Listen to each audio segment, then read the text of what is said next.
Most people start a business because they want financial freedom. But what they don't realize is if you're still actively working in your business every single day, you don't actually own a business, you own a job. The real goal is to turn your business into an asset, something that runs on its own, generating cash flow without you having to be involved. That's what financial freedom really looks like. And that's exactly what I'm going to show you how to do today. Trust me, guys, I'm working on this right now for my business, and it's not very easy to let go of the reins a little bit and step back and do more strategic things rather than daily operations. But today I'll give you a guideline of how you can do this effectively. Now, this process does not happen overnight, but if you follow the steps that we're going to share with you here today, you can go from being a hands-on active business owner in the daily operations of your business to a passive investor in your own company. This means it's going to give you more time for new opportunities, more flexibility in your life, maybe to spend with loved ones and family, and even the ability to sell your business for way more money in the future. Guys, be sure to stick around to the end of the video because you're not going to want to miss any of this valuable information that we have for you today.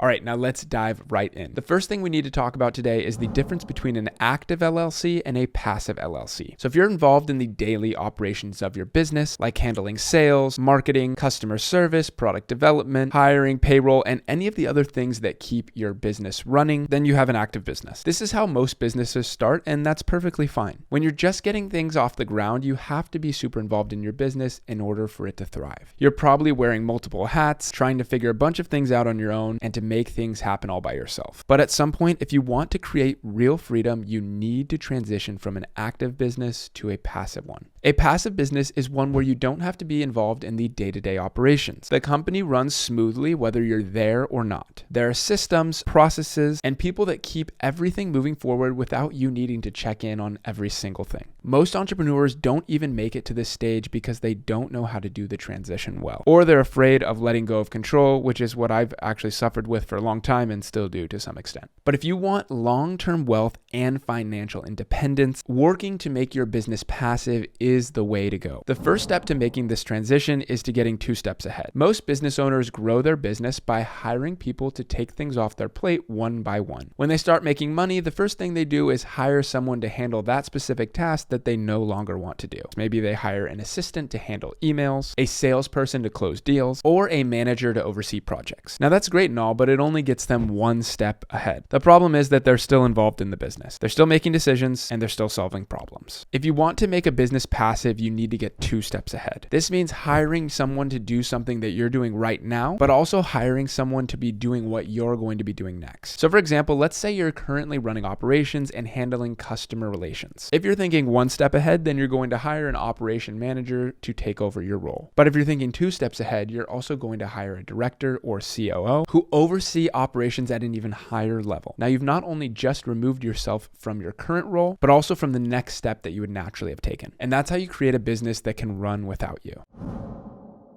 This is where a lot of entrepreneurs hesitate because they're afraid of spending too much money on hiring. They're worried that their profits will drop, and in the short term, they absolutely will. If you start hiring managers and leaders to replace yourself, your payroll expenses are going to go up, and that means less profit in the short term. But this is where we have to shift our mindset. Instead of looking at it as losing money, you have to see it as buying back your time. So for example, let's say your business is making $250,000 a year in profit, and you spend most of your time doing administrative tasks, leading meetings, and keeping employees accountable. If you break it down, you might be paying yourself the equivalent of $145 an hour to do these tasks. But what if you could hire someone for $36 an hour to do these tasks for you, like run meetings, payroll, whatever else that you're doing that's administrative? Or you can hire an administrative assistant for $24 an hour to do these tasks that you really shouldn't have been doing in the first place. Suddenly, you've freed up a massive amount of your time, and your cost of hiring someone to do those tasks for you is way lower than the value of the time that you're reclaiming. On top of that, those payroll expenses are tax deductible, meaning you're actually saving money on taxes by hiring people to replace yourself. In many cases, you can save 30 to 40% on the money you spend hiring employees. Now let's talk about one of the biggest reasons why you should turn your business passive. It makes your company way more valuable to investors and potential buyers. If you ever plan to sell your business or even bring in investors, making your business passive is one of the smartest things you can do. Think about it. If somebody somebody is going to buy a business, they don't want a business that's going to require them to step in and run everything themselves. They want a business that's already generating cash flow and doesn't require their constant attention. For example, this is why SaaS business or software companies sell for so much money. Investors love these companies because they don't require them to be hands-on. The product sells itself, the systems are already in place, and the company can continue growing without the owner having to be there every day. So if you build a business that runs itself, it becomes an asset that people are willing to pay a premium for. This means that if you ever decide to sell, you can demand a much higher price. So when should you start making this transition? Well, not every business is ready to go passive. If you're still in the early stages and you're not generating enough revenue to support a strong team, then it might not be the right time. However, one thing that you can be sure to do very early on is to set up the right legal structure. Services like Northwest Registered Agent and LegalZoom can help you do this. They'll help you form your LLC, stay compliant, and handle all the paperwork so you can focus on building the business. That way, when you're ready to scale, you won't have any worry about legal roadblocks. We'll leave our special links to both of those companies down below in the description of this video. All right, if your business is generating between $1 to $3 million a year in revenue with strong profit margins, then it's time to start looking at how to remove yourself from daily operations. You need cash flow to hire the right people, implement the right systems, and make sure that your business can run without you. And if you try to do it too early, you might find yourself struggling to afford the transition. So it's really important that you do it at the right time. But if you're at the point where your business is stable and growing, then making it passive is one of the smartest things that you can do, not only for yourself and your work life, but also for potentially selling that business in the future for a lot more. All right, so let's recap before we end the video here. The goal is to move from an active business to a passive business so you can free up your time, create long-term wealth, and even prepare for a sale. To do this, you need to think 2 steps ahead, not 1. And that requires you to hire not only for your current tasks, but the tasks that you will see yourself doing in the future. And you'll have to shift your mindset from worrying about short-term profits to focusing on the long-term benefits of buying back your time. And you need to understand that a passive business is way more valuable to investors, meaning you'll be able to sell it for a much higher price in the future when you remove yourself from it and it can run on its own. So guys, if you apply these strategies, you'll set yourself up for financial freedom and you'll have a business that works for you instead of you working for your business. So guys, if you found this video helpful, please leave us a like, comment, subscribe down below, and hit that notification bell for more videos like this in the future. And also, we'll leave our special links to LegalZoom and Northwest Registered Agent down below in the description of this video. Both are really great options to help you get started in forming the correct structure around your LLC. And if you do choose to use our links, we do get a small referral fee at no additional cost to you. This really helps us keep creating free content and videos like this for you. So thank you so much in advance for helping us out there. And lastly, guys, this channel is dedicated to new and existing business owners to give you everything that you need to know about your LLC. We review the best platforms and tools out there to help you set up, manage, and optimize your LLC. So guys, thank you so much for watching. We wish you the best, and we will see you back again in the next video.